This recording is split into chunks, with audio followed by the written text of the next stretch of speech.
ஜெபிப்போம். பரிசுத்தமும் அன்பு நிறைந்த பரலோக தகப்பனே, இந்த செய்தி வேலைக்காக நன்றியோடு உண்மை துதிக்கிறேன், உண்மை ஸ்தோத்தரிக்கிறேன். அப்பா, செய்தி கொடுக்கிற அடியேனே பலப்படுத்துங்க. உங்களுடைய வார்த்தைகளை தந்து ஆண்டவரே நீர் ஆசீர்வதிக்க வேண்டுமாறு ஜெபிக்கிறேன். கேட்கின்ற பிள்ளைகள் ஒவ்வொருவருக்கும் பலனுள்ளதாக இருக்க உதவி செய்யுங்க. இயேசு கிறிஸ்துவின் நாமத்தினாலே ஜெபிக்கிறேன் ஜீவனுள்ள பிதாவே, ஆமென், ஆமென். கிறிஸ்துவுக்குள் அன்பான தேவனுடைய பிள்ளைகளே,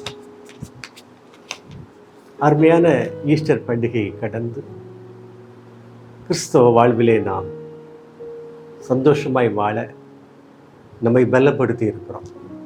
40 நாட்கள் லெந்து காலங்கள் நம்மை பரிசுத்தப்படுத்த நமக்கு கொடுக்கப்பட்ட அருமையான ஒரு அழைப்பு தான். அநேக பிள்ளைகள் உபவாசத்தினாலோ ஜெபத்தினாலோ தேவனை நோக்கி பார்க்கிற கிருபையினாலோ தங்களை பலப்படுத்தி இருப்பார்கள். ஒருவேளை இந்த 40 நாள் தான் கிறிஸ்தவ வாழ்க்கையில் ஜெபம், உபவாசம், தேவனோடு இடைபடுதல் அப்படிங்கிற ஒரு எண்ணம் நமக்கு இருக்குமானா அதை களைந்து விடுவோம். ஒவ்வொரு நாளும் காலையும் மாலையும் இரவும் ஆண்டவரோடு கூட இடைவிட நாம் அழைக்கப்படுகிறோம். ஆனாலும் கிறிஸ்துவுக்குள் அன்பானவர்களே, இந்த 40 நாளை சிறப்பாய் நாம் அநேகர் கொண்டாடி இருப்போம். தேவன் உங்களை பலப்படுத்துவாராக. சிறப்பாய் கொண்டாடுவது என்பதை காட்டிலும் தேவன் என்னை பலப்படுத்தினார் என்று சொல்லுவது முக்கியம். ஆமாம், ஆண்டவருடைய அழைப்பு நமக்கு எப்படி இருக்கிறது என்பதை நாம் அறிந்தும் இருக்கலாம், அறியாமலும் இருக்கலாம். ஒவ்வொரு பிள்ளைகளுக்கும் ஒவ்வொரு விதமான ஒரு அழைப்பு தேவன் வைத்திருக்கிறார். என்னுடைய ஜெபம், உபவாசம் தேவனோடு கூட தரித்திருப்பது ஆண்டவருடைய சித்தத்திற்கு உட்பட்டு இருக்குமானா எவ்வளவு சோதனைகள் வந்தாலும் நானும் நீங்களும் பலப்பட மாட்டோம். நானும் நீங்களும் சோர்ந்து போக மாட்டோம். ஆமாம், கிறிஸ்துவுக்குள்ளாக இன்னும் பலப்படுவோம். நீங்கள் தேவனுடைய தாசர்களை கவனித்து பாருங்கள். ஆபிரகாமாக இருக்கட்டும், ஈசாக்காக இருக்கட்டும், யாக்கோபாக இருக்கட்டும், ஒவ்வொருவரும் தங்களுடைய வாழ்க்கையில கிறிஸ்துவுக்குள்ளாக, பிதாவுக்குள்ளாக தங்களை பலப்படுத்தி கொண்டு நடந்தார்கள். அதனால தான் தோல்வி நேரங்களில் அவர்கள் துவண்டு விடவில்லை. அவர்களால் முன்னேறி செல்ல முடிந்தது. நம்முடைய கிறிஸ்தவ வாழ்வும் தடைப்படுகின்ற வாழ்வாக அல்லது முறிந்து போகிற ஒரு வாழ்வாக, இழந்து போகிற ஒரு வாழ்வாக இருக்கக்கூடாது. தேவன் நம்மை தேடி வந்து அழைத்து தூக்கி விடுகிற தேவன் என்று நாம் பார்க்கிறோம். இன்னாருக்குத்தான் என்பது அல்ல. யார் யாருக்கு அவருடைய சித்தம் இருக்கிறதோ வந்து தேடி அழைத்து அவர்களை பாதுகாக்கிட்டார். ஆண்டவர் யாரையும் கைவிடுகிற ஆண்டவர் அல்ல. பாவி என்றும் இல்லை, பரிசுத்தவான் என்றும் இல்லை. ஆண்டவரை நோக்கி முறையிடுகின்ற ஒவ்வொரு பிள்ளைகளையும் ஆசீர்வதிக்கிற ஆண்டவர். நம்முடைய வேண்டுதல் அநேக நேரங்களிலே கூக்குரலாக காணப்படுகிறது. சிலர் அழுது மன்றாடுகின்றார்கள். சிலர் மன்றாடிவிட்டு, நான் பலமுறை மன்றாடி இருக்கிறேன், தேவன் எனக்கு என்ன செய்தார் என்கிற ஒரு குறைபாடோடு ஆண்டவரை நோக்கி பார்க்கிறார்கள். இப்படியாக நம்முடைய வேண்டுதல், அதற்கு பிந்தைய சம்பவங்கள் நம்முடைய வாழ்க்கையிலே வித்தியாசமாக காணப்படுகிறது. இஸ்ரவேலர்கள் எகிப்திலிருந்து கானான் தேசத்திற்கு புறப்பட்டு வரும்போது ஆண்டவர் செய்த மிகப்பெரிய அதிசயங்களும் அற்புதங்களையும் நாம் அங்க பார்க்கிறோம். அது இஸ்ரவேலருக்கு மாத்திரம்தானா ஆண்டவர் செய்தார் என்றால் இல்லை.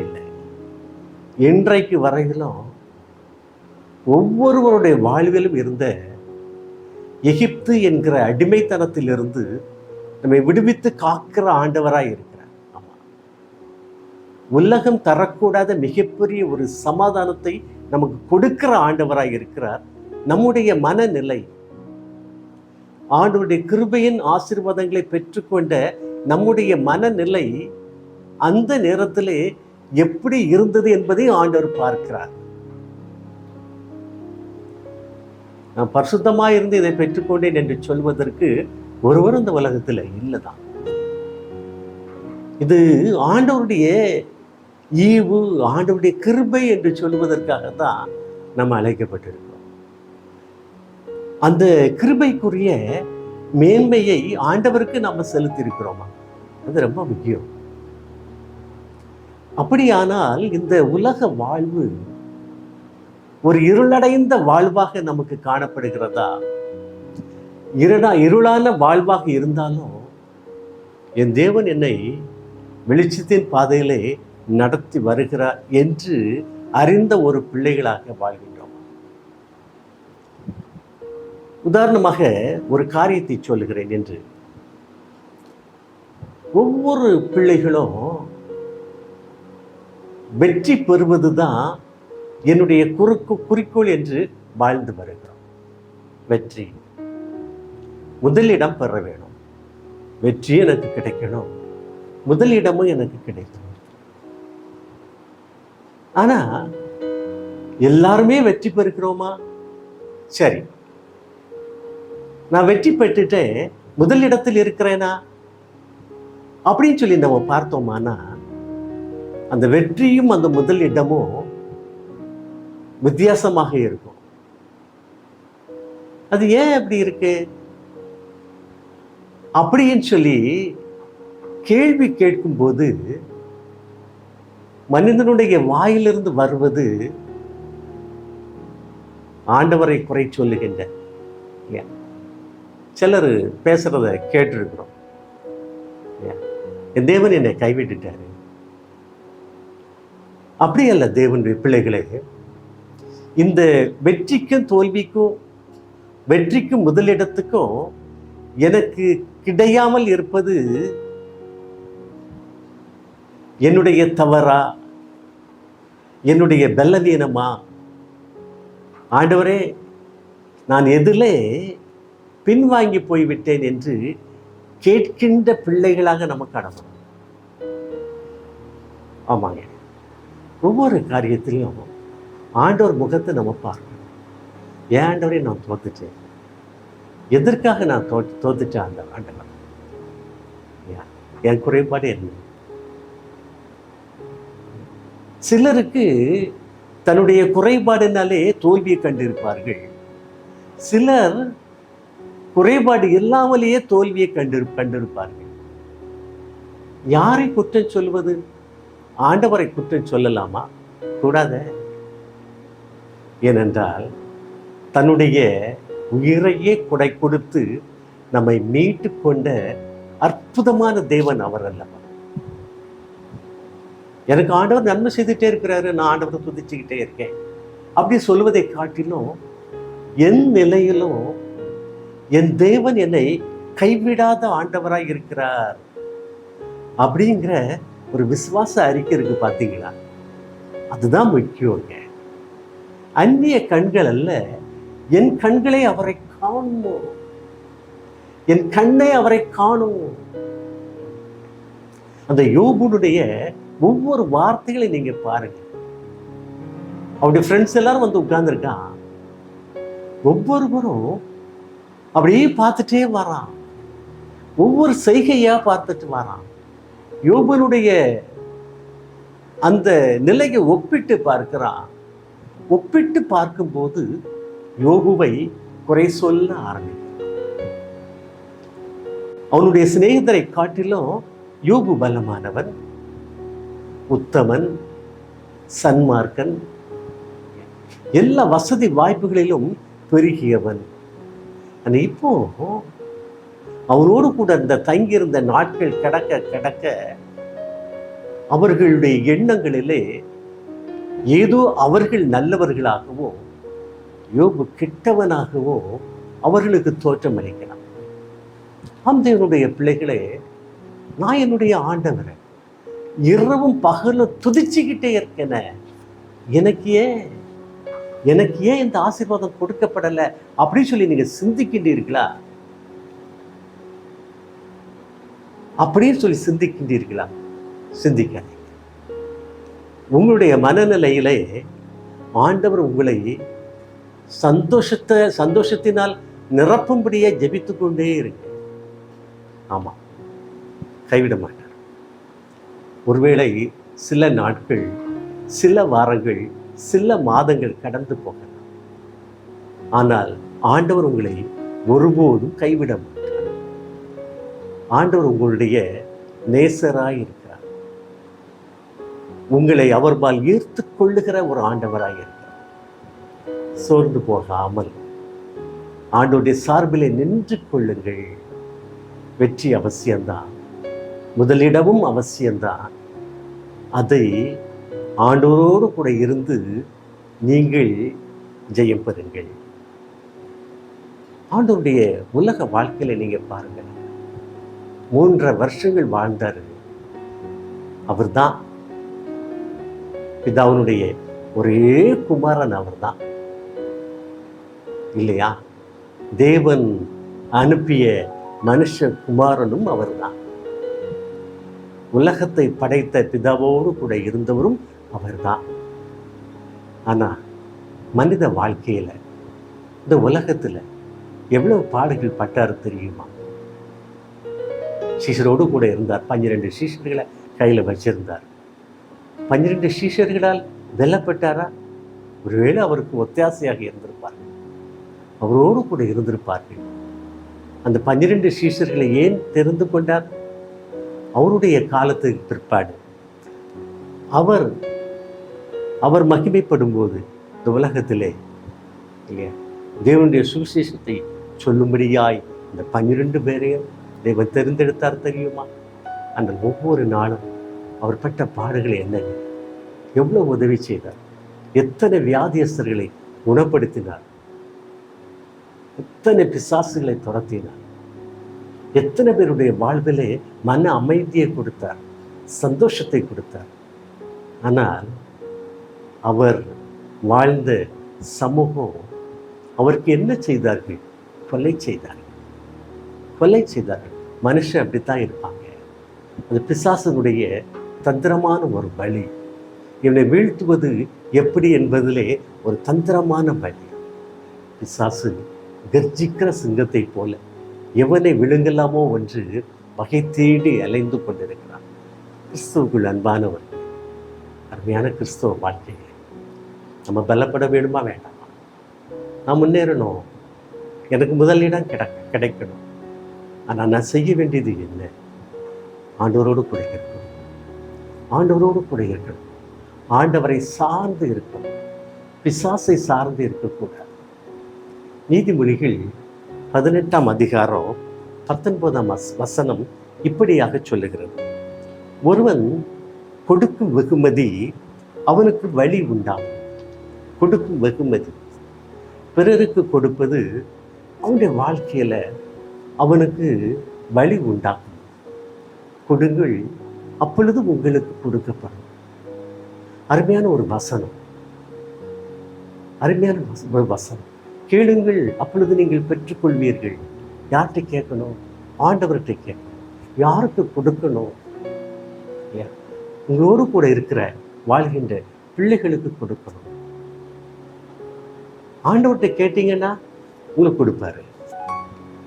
பிறருக்கு நீங்க கொடுத்தீங்க அப்படின்னு சொன்னா அந்த ஈகை உங்களுடைய வாழ்வில் உங்களுக்கு வழியை உண்டாகும். நல்ல ஒரு வசனம்.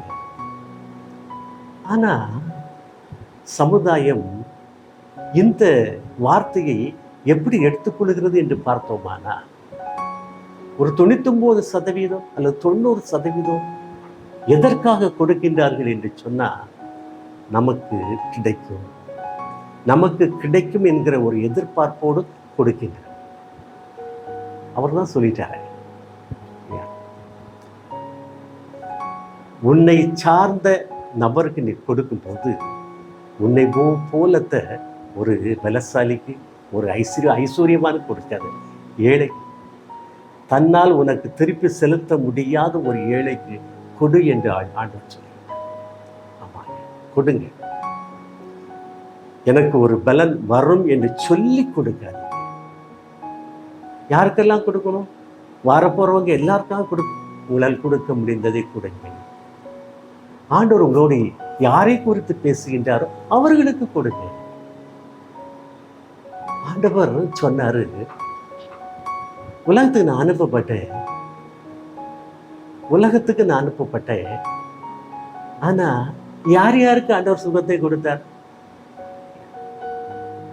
யார் யாருக்கு சுகத்தை கொடுத்தார்? தேடி வந்தவர்களுக்கு. அப்ப தேடாத பிள்ளைகளுக்கு தேடி சென்று கொடுத்தார். பிதாவுடைய சித்தம் எதுவோ அதை ஆண்டவர் செய்தார். ஆண்டவருடைய சித்தம் எதுவோ அதை நான் செய்யும்படியாய், ஆண்டவரே எனக்கு உன்னுடைய கிருபையை தாருங்க அப்படின்னு கேட்க. யாருக்கு கொடுக்கணும், என்ன கொடுக்கணும், எவ்வளவு கொடுக்கணும் அப்படின்னு சொல்லி கேளுங்க. நீங்களா ஒவ்வொருத்தரையா செய்யுங்க, தாராளமா செய்யுங்க. உங்களுடைய கௌரவத்திற்காக, பிறர் உங்களை பாராட்ட வேண்டும் என்பதற்காக அல்ல, கொடுங்க. அந்தரங்கத்திலே செய்கிற உன் பிதா உன்னை மகிமைப்படுத்தும்படியாய் அது அந்தரங்கமாக இருப்பதாக நீ கொடுப்பது அந்தரங்கமாக இருக்க. வெளியரங்கமாக யாருக்கும் கொடுக்காது. நான் இங்கே இவ்வளவு கொடுத்தேன், நான் இங்கே இவ்வளவு கொடுத்தேன் அப்படி என்று அல்ல, அது அந்தரங்கமாக இருக்கும். அவர் அந்தரங்கமாய் உனக்கு பதில் கொடுப்பார், பலன் கொடுப்பார். கிறிஸ்துவுக்குள் அன்பானவர்களே, வெற்றி அவசியம், வெற்றி அவசியம், முதலிடமும் அவசியம். ஆனா அந்த வெற்றியையும் முதலிடத்தையும் பெறுவதற்கு நாம என்ன செய்கிறோம்? பிறருக்கு கொடுத்து கொடுத்து கொடுத்து அந்த வெற்றியை பெறுகிறோமா? இல்லையானா நீங்கள் கொடுங்க, நீங்கள் கொடுங்க. யாரும் உங்களுக்கு திருப்பி கொடுக்க மாட்டார்களோ அவர்களுக்கு கொடுங்க. ஆண்டவர் உங்களுக்கு என்ன செய்வாரு? பலன் கொடுப்பார், திருப்பி கொடுப்பார்.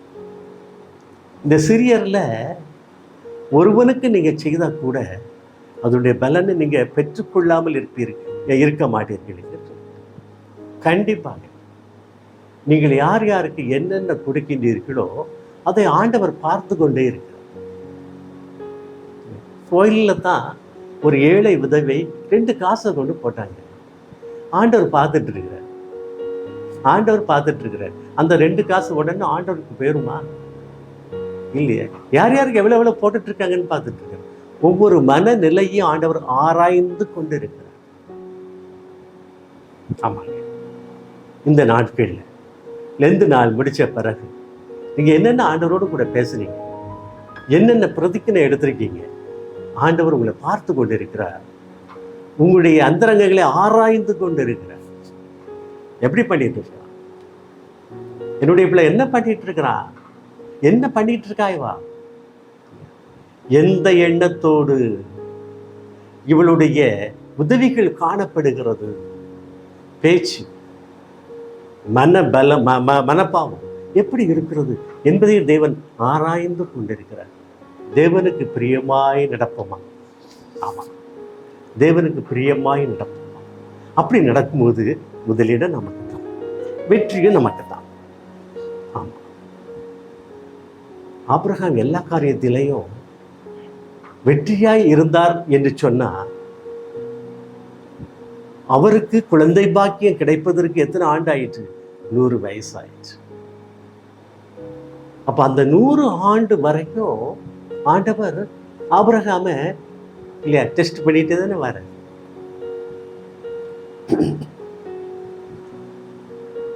இன்றைய சந்ததியினுடைய தகப்பனே அந்த ஆபிரகாம் தான். ஆபிரகாமுடைய பிள்ளைகள் நாமெல்லாம்.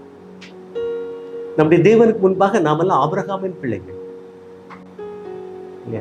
ஆபிரகாமின் பிள்ளைகள் என்று ஆபிரகாம் பெயர் பெறுவதற்கு காரணம் என்ன? ஆண்டவருடைய ஆயத்தம். ஒவ்வொரு காரியத்திலும் ஆண்டவர் அவரை ஆயத்தப்படுத்திக் கொண்டே வந்தார். அந்த கிருபையை கொடுப்பதற்கு தேவன் அவரை ஆயத்தப்படுத்திக் கொண்டே வந்தார். ஆண்டவர் பால் தான் ஆபிரகாம். நீங்கள் உங்களுடைய கணவன் அல்லது மனைவி, உங்களுடைய பிள்ளைகள், உங்களுடைய சந்ததி இந்த உலகத்திலே ஆசீர்வதிக்கப்பட்ட பிள்ளைகளாக வளரணும், வாழணும் அப்படி சொன்னா ஒவ்வொரு செயல்லையும் நீங்க ஆண்டவரோடு கூட இருக்கணும். ஆண்டவரோடு கூட இருக்கணும். வெற்றி அவசியம்தான், முதலிடம் அவசியம்தான். நெருக்கி அடிச்சு தள்ளி உறவுகளை முறித்து நான் அதை பெறுவேன் அப்படிங்கிறது, காயப்படுத்தி பெறுவேன் அப்படிங்கிறது முக்கியம் இல்லை. அப்படி செய்யக்கூடாது. இயேசுனுடைய முன்மாதிரியை நம்ம பற்றி கொள்ள வேணும். போராட்டம் அவசியம்தான். அதுக்காக பிறரை காயப்படுத்தி அந்த காரியத்தை நான் பெற்றே ஆக வேணும் அப்படிங்கிற அந்த சுய பலன் உங்க இடத்துல காணப்படக்கூடாது. சுயத்தை சாயாதிருங்கள். கொடுங்க, நல்லா கொடுங்க, எல்லாருக்கும் கொடுங்க. யார் யார் கேட்கின்றார்களோ கொடுங்க. உங்களால் முடிந்த அளவு கொடுங்க. ஆனால் இன்னொரு பலன் உங்களுக்கு எப்படி திருப்பி வரும் அப்படி சொல்லி நீங்க யோசிக்கீங்களோ அதில் ஆண்டவருடைய சித்தம் இருக்கிறதா என்பதை யோசித்து பாருங்க. நான் என் சுய கௌரவத்துக்காக கொடுத்தேன், அதெல்லாம் தேவன் ஏற்றுக்கொள்ள மாட்டார். ஆண்டவருக்கு பிரியமாய் அதை கொடுங்க. அப்பொழுது தேவன் உங்களை ஆசீர்வதிப்பார். ஆபிரகாமுக்கு ஆசீர்வாதம் வருவதற்கு காரணம் அதுதான். காத்திருந்த எத்தனை ஆண்டுகள் பாருங்க, 100 ஆண்டுகள் வரைக்கும் காத்திருந்த. அந்த இயலாத வயசுல கூட இந்த ஆசீர்வாதம் எனக்கு கிடைக்காது அப்படிங்கிற ஒரு எண்ணம் தோன்றிய அந்த நாட்களிலே தேவனால் எல்லாம் கூடும் என்று ஆண்டவர் ஆபிரகாமுக்கு வெளிப்படுத்தினார், தெரியப்படுத்தினார். ஆபிரகாம் நம் எல்லோருக்கும் தகப்பன். ஆபிரகாமின் சந்ததி ஆசீர்வதிக்கப்பட்ட சந்ததி. ஆமா, அப்படி ஒரு பெயர் நம்ம பெற வேண்டாமா? இது கௌரவமா? இல்லை, கிறிஸ்துவுக்குள்ளாக வெற்றியான ஒரு வாழ்வு முதலிடம். அதற்கு நாம் என்ன செய்வோம்? நம்ம செயல்படுவோம். நம்மை சூழ்ந்து திரளான சாட்சிகள் இருக்கின்றார்கள். பாவத்தையும் எல்லா சாபங்களையும் ஒதுக்கிவிட்டு விசுவாசத்தை துவக்குகிறவரும் முடிக்கிறவருமாக்கி இயேசுவை நோக்கி பொறுமையாய் ஓடக்கடவும். பொறுமையாய், அங்க சண்டை போட்டு இங்க அப்படிலாம் கிடையாது. பொறுமை. உங்களுக்குரியதை உங்களிடமிருந்து யாராலும் பறிக்க முடியாது. ஆண்டவருடைய சித்தம் எதுவோ அதுதான் நடக்கும். மனிதனால் கூடாதவைகள் அனைத்தும் தேவனால் கூடும் அப்படின்னு சொல்லி வேதம் சொல்லியிருக்கிறோம். கிறிஸ்துவுக்குள்ளாக சந்தோஷமாய் எப்பவும் நீங்க சந்தோஷமாயிருங்க. எதற்காகவும் உங்களால எந்த சண்டையும் வேண்டாம், எந்த சச்சரவும் வேண்டாம், இல்லையா, அடிதடியும் வேண்டாம். கிறிஸ்து உங்களை பார்த்துக்கிட்டே இருக்கார், பார்த்துக்கொள்ளே இருக்கார். உங்களுடைய வாழ்க்கையிலே மிகப்பெரிய ஒரு ஆசீர்வாதத்தை தேவன் உங்களுக்கு தருவார். ஆமா, தேவனுடைய பிள்ளைகளே, பொறுமையோடு காத்திருங்க, பொறுமையோடு ஓடக்கிடவும். அதுதான் வேத வசனம் சொல்லுகிறது. எனக்கு வெற்றியும் வேணும், முதலிடமும் வேணும். ஆனா நான் என்னுடைய சுய புத்தியை சாயாமல், சுய பலனை சாயாமல் கிறிஸ்துவோடு கூட நாம் பொறுமையோடு ஓடிக்கிட்டே இருப்பேன் அப்படிங்கிற ஒரு பிரதிக்கினை என்று எடுத்துக்கொள்ளுங்கள். ஆண்டவர் உங்களை ஆசீர்வதிப்பார், நிச்சயமாக உங்களை ஆசீர்வதிப்பார். ஜெபிப்போமா? கிருபை நிறைந்த ஆண்டவரே, உம்முடைய கிருபையின் வேலைக்காக நன்றியோடு உம்மை துதிக்கிறேன், உம்மை ஸ்தோத்தரிக்கிறேன். அப்பா, நீர் கொடுத்த வார்த்தைகள் பிள்ளைகளுக்கு பயனுள்ளதாக இருக்க உதவி செய்ய கேட்ட அநேக பிள்ளைகளுக்காக உம்மை நன்றியோடு துதிக்கிறேன், உம்மை ஸ்தோத்தரிக்கிறேன். அப்பா, லெந்து நாட்களிலே பரிசுத்தமாய் வாழ்வதற்கு தன்னை ஆயத்தப்படுத்தின சிறியோர் முதல் பெரியோர் வரைக்கும் ஒவ்வொருவரையும் நீங்கள் ஆசீர்வதிக்க வேண்டுமாறு ஜெபிக்கிறேன். மெய் சமாதானத்தை கண்டு கொள்ளும்படியாய், உம்முடைய வார்த்தைகளை பின்பற்றும்படியாய், உம்முடைய வார்த்தைகளின்படி செயல்படும்படியாய் ஆண்டவரே, இந்த பிள்ளைகளை நீங்கள் பலப்படுத்துங்க, ஒவ்வொருவரையும் பலப்படுத்துங்க. உம்முடைய ஆசீர்வாதம் தான் ஐசுவரியத்தை தரும் தகவல். உம்முடைய ஆசீர்வாதம் இல்லாமல் இந்த உலகத்திலே எங்களால் சாதிக்க ஒன்றும் இல்லை. நாங்கள் பலனற்றவர்கள், நாங்கள் திடனற்றவர்கள் தகவல். நாங்கள் பயப்படுகிற பிள்ளை, உமக்கு பயந்து ஞானத்தை பெற்றுக்கொண்டு இந்த உலக வாழ்விலே சந்தோஷமாய் வாழும்படியாய் ஒவ்வொரு பிள்ளைகளையும் நீங்கள் ஆசீர்வதிங்க. சிறியோர் முதல் பெரியோர் வரைக்கும் உடைய ஆசீர்வாதம் கிடைக்கட்டும். ஒவ்வொரு பிள்ளைகளையும் தொடுங்க. உடைய கிருபையினாலே ஒவ்வொரு பிள்ளைகளையும் தொடுங்க. சுகத்தை கொடுங்க, பலனை கொடுங்க, சந்தோஷத்தை கொடுங்க, சமாதானத்தை கொடுங்க, ஞானத்தை கொடுங்க, புத்தியை கொடுங்க, அறிவை கொடுங்க. ஆசீர்வதிங்க. சமாதானமே வாழ்கிற நல் உள்ளத்தை கொடுங்க தகவல். எரிச்சலின் ஆவி, பொறாமையின் ஆவிகளை எடுத்து போடுங்க தகவல். சுத்தாவியினாலே ஒவ்வொரு பிள்ளைகளையும் ஆண்டு கொள்ள வேண்டுமாறு ஜெபிக்கிறேன். இவருடைய எல்கையில் எங்கோ உங்களுடைய கிருபை இவர்களை தாங்கட்டும், இவர்களை வழி நடத்தட்டு தகவல் காத்து கொள்ளுங்க. அருமையான லெந்து நாட்களை கடந்து நிற்கிறோம் தகப்பனே. சுத்தப்படுத்துங்க, தூய்மைப்படுத்துங்க, உங்களுடைய கிருபையை தாருங்க. உங்களுடைய கரத்தினாலே எங்களை ஆசீர்வதிங்க. ஒவ்வொரு பிள்ளைகளையும் ஆசீர்வதிங்க. மகிமை டிவி ஆசீர்வதிங்க. நடத்துகிற அருமையான நபரை ஆசீர்வதிங்கப்பா. அவரை குடும்பமாய் ஆசீர்வதிங்க. பணி செய்கின்ற ஒவ்வொரு பிள்ளைகளையும் ஆசீர்வதிங்க. பாதுகாத்து கொள்ளுங்க. இயேசு கிறிஸ்துவின் நாமத்தினாலே ஜெபிக்கிறேன் ஜீவனுள்ள பிதாவே. ஆமென், ஆமென்.